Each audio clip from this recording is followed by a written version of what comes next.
Hello， 大家好，我是麒麟。上期说到武一郎、玄弥、石弥以及刑明和4人之力终于战胜了上弦之一黑死木，但却付出了武一郎、玄弥两人被腰斩的惨痛代价。而黑死木在消散之际，也回忆起了曾令他痛恨一生的弟弟纪国元一。那么这对最强剑士和最强鬼月之间究竟有着怎样的故事呢？而武一郎和玄弥又会是怎样的结局呢？废话不多说，进入我们的解说时刻。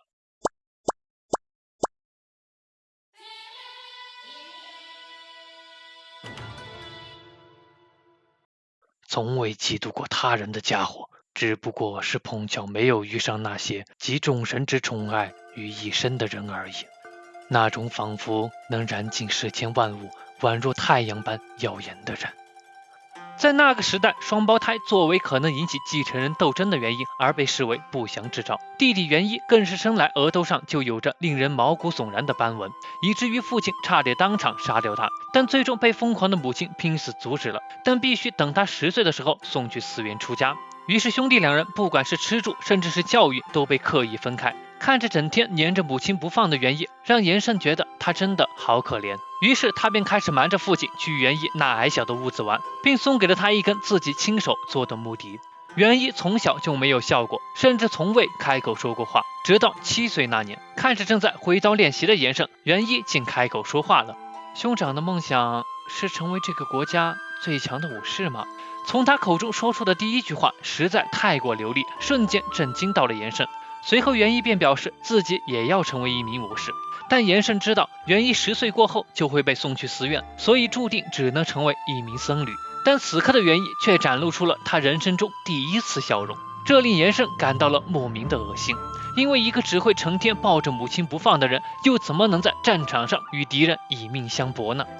后来元一经常跑来看哥哥训练，负责传授剑术的老师以玩闹的心态给了他一柄竹刀，随意指点了他几句，便示意他进攻过来试试看。元一一愣，紧接着一连串的攻击打在老师的身上。就这样，第一次拿到的元一将延胜无论如何都未曾打中过的老师打倒了，并且被其打中的地方都肿起了拳头大的脓包。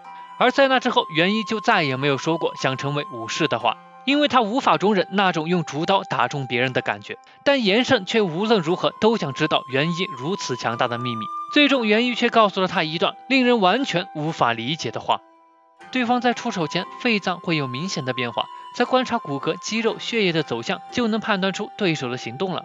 这段话延胜在很久之后才明白过来，原来在元一的眼里，这世上所有的生物都是透明的，他与生俱来的除了头上的斑纹，还有着特殊的视觉以及反应快如闪电的身体素质。延胜终于明白了，原来自己一直以来可怜的弟弟远比自己优秀得多。但拥有这般天赋的元一却说道，相较于剑术，他更想和哥哥一起放风筝。这番话听在延胜耳朵里像刀子一般，他拼尽全力想在剑术上做到登峰造极，可是老天偏偏将才能赠予了对剑术不感兴趣的元一身上，对他而言，自己只是一只蹒跚踱步的乌龟罢了。后来那个老师将元一的事情告诉了父亲，于是兄弟两人的立场瞬间逆转，到时候将由元一继承家业，而延胜则会被送去寺院。他知道自己的武士之梦已经化为了泡影，但这时元一的声音从屋外传来，告诉了他母亲刚刚去世了。这消息宛如晴天霹雳般袭来，但令人意外的是，成天黏着母亲不放的元一却依旧没有表露出任何情感，并告诉延胜他就要出发前往寺院了，此番前来便是向哥哥道别的。这话令延胜一愣，紧接着他从怀里掏出了那根木笛子。我会把这笛子当作兄长来珍惜，即使相隔千山万水，我也绝不会因孤单而沮丧。在那一刻，元一又笑了，延胜也再一次感受到了那无比的恶心。元一就这样背着那几乎什么也没放的背囊，独自一人离开了。后来从母亲的日记里，延胜才终于明白了，原来元一是察觉到了父亲会改变立场，才提前出发前往寺院的，并且他甚至连母亲的临终都预料到了，因为母亲早在几年前就患病，导致左半身行动不便。左半身，他恍然明白了，所以元一成天抱着母亲不放，其实是在支撑着被病痛折磨的母亲。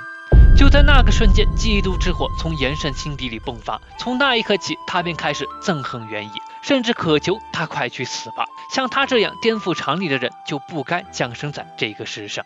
后来父亲派人去了寺院，但却发现元一根本没有去那里，他就这样突然消失得无影无踪。但不管怎样，延伸的愿望都已经实现了。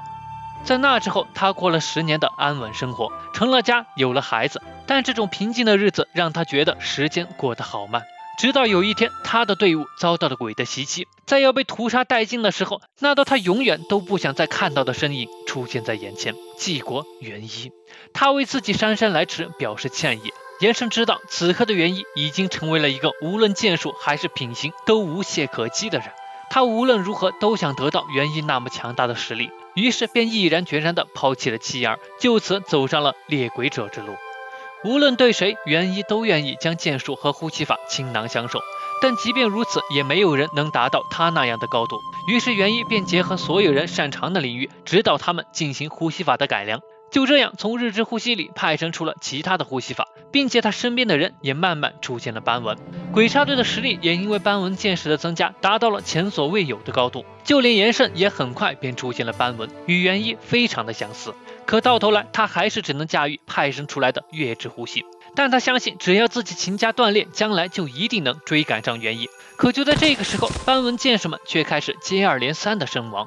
调查得知，原来斑纹只是在透支生命罢了。延伸知道，这也意味着他已经没有未来可以追赶元一了。而就在这时，鬼王竟然找上了他。只要变成鬼，所有问题不就迎刃而解了吗？只要变成鬼，你就能永远活下去。你想将剑术练到极致，而我想把练成那个什么呼吸法的剑士变成鬼，怎么样？这一刻，延伸觉得自己所期望的事情终于可以成真了。从今往后，他将摆脱一切束缚自己的枷锁，至少当时他是这样认为的。但元一却再次出现在他的眼前，再次展现出了那颠覆常理的强大，以一场完胜结束了自己的人生。无论谁，就连鬼王都未曾战胜过他，甚至没有人能伤到元一。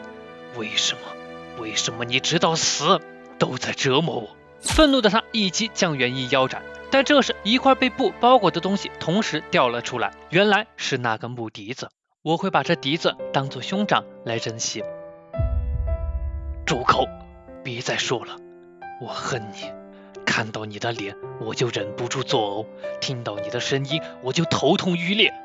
可就算我活了几百年，已经想不起父亲母亲以及妻子和孩子，但脑海里最清楚的还是你那张我最想忘掉的脸。你就像独一无二的太阳那样，那些围绕在你身边的人们，尽管受到了你的炙烤，也仍然挣扎着向你伸出双手。毕竟除此之外，他们再没有其他选择了。直到灰飞烟灭，为什么我什么都没有留下？为什么我与你会如此天差地别？为什么我没能变成任何人？我究竟是为了什么才降生到这个世上的？你能回答我吗？愿意。不死川，停止攻击吧，鬼已经消散了。此刻石迷像疯了一样还在向前杀去，邢明上前拦住了他，在他耳边不断地告诉他这场战斗已经结束了。听到这话，石迷终于停下了动作。邢明这才发现，原来他早已经失去了意识。将其安放在地上，邢明看到了躺在血泊里的玄弥还未死去。都这般模样了，玄弥都还在担心大家的情况。放心吧，我们都还活着。石头他……邢明看着不远处武一郎的身躯，一时间说不出话来，而玄弥却焦急的让他赶紧先去帮武一郎先生疗伤。看着这样都还未死去的玄弥，邢明知道应该是去吞噬了鬼的缘故，但失血太多了，邢明便将身为吸血持有者的石弥放在了他的身边。看着哥哥还活着，玄弥松了口气。而紧接着，邢明来到了武一郎的身旁，此刻的武一郎已经没有了呼吸。石头，这都是你们的功劳，多亏了你们才能打赢这一战，我打心底里尊敬你们两位，明明年纪轻轻，却也如此壮烈。安心的睡吧，等打败了无惨，我就去与你们再会。另一个世界，武一郎睁开了眼，哥哥。此刻哥哥正站在他的面前，正哭着让武一郎不要过来，让他快回去。武一郎一愣，为什么？我明明都这么努力了，为什么？这该是我问你才对吧？你为什么不逃跑呢？你今年才14岁啊！可我不能丢下同伴自己逃跑啊！那你也不该死在这里，根本就是白死。这下不是再也搞不清楚你究竟是为何而生的了吗？可哥哥你死的时候也才11岁啊，你要比我可怜多了。而且我已经弄明白了自己是为何而生的了，我是为了得到幸福而生的。这点哥哥你也一样，不是吗？我觉得自己很幸福，跟爸爸妈妈还有哥哥一起生活的时候是，孤身一人之后也是。尽管经历了很多痛苦，但也交到了很多朋友。我很快就重新找到了快乐和笑容，更经历了让我感到幸福的瞬间。我再也没有逃避了，为帮助鬼杀队的朋友们而死，我无怨无悔。所以不要这样说我，不管别人怎么说我不在乎，唯独不想哥哥你说我是白死啊。这一刻哥哥低下了头，向吴一郎道歉。哥哥都明白，但是我唯独不希望吴一郎你死掉啊。石迷刚醒来就发出了撕心裂肺的嘶喊，因为此刻玄弥的身躯竟然同鬼一般，正在崩溃。看着弟弟的模样，石迷终于压抑不住内心的情感，嘴里不停地嘶吼，哥哥一定会想办法救你的。哥哥对不起，那时候我不该错怪你的，整天就知道给你添麻烦，真的很对不起。你给我添个屁的麻烦，不去死。谢谢你保护我，这算个屁的保护。我也想像哥哥保护我那样去保护哥哥，我想让承受了太多痛苦的哥哥得到幸福，毕竟我的哥哥可是这世上最温柔的人啊。这一刻石迷真的觉得很无力，不信鬼神的他都开始嘶喊着请求神呐，求求你不要把我弟弟带走。但玄弥的身躯还是缓缓消散在了空中，一声响彻云霄的绝望嘶吼，仿佛在痛斥着这不公正的世界。明明他们只是10来岁的孩子而已，本该有着无限的潜力，却走得如此的壮烈，甚至连好好的告别都没有。邢明走上前去，不死川，抬起头来，咱们得走了，只有击杀了无惨，才能结束这一切。很快传信的乌鸦便将两人的生死告知了众人，太子郎瞬间嚎啕大哭，明明不久前才并肩战斗的伙伴就这样离开了。但此刻太子郎知道必须打起精神来，因为他也要像两人一样一路战斗到最后一刻。而此刻无限城深处，鬼王无惨的藏身处已经被找到了，接下来故事又将会是怎样的结局呢？那么到这里黑死木篇全部内容就结束了，下期将进入与无惨的最终之战。喜欢本期视频的别忘了关注和订阅哦，另外在这些地方也能看到麒麟的视频。那么本期视频到这里就结束了，我是麒麟，我们下期再见。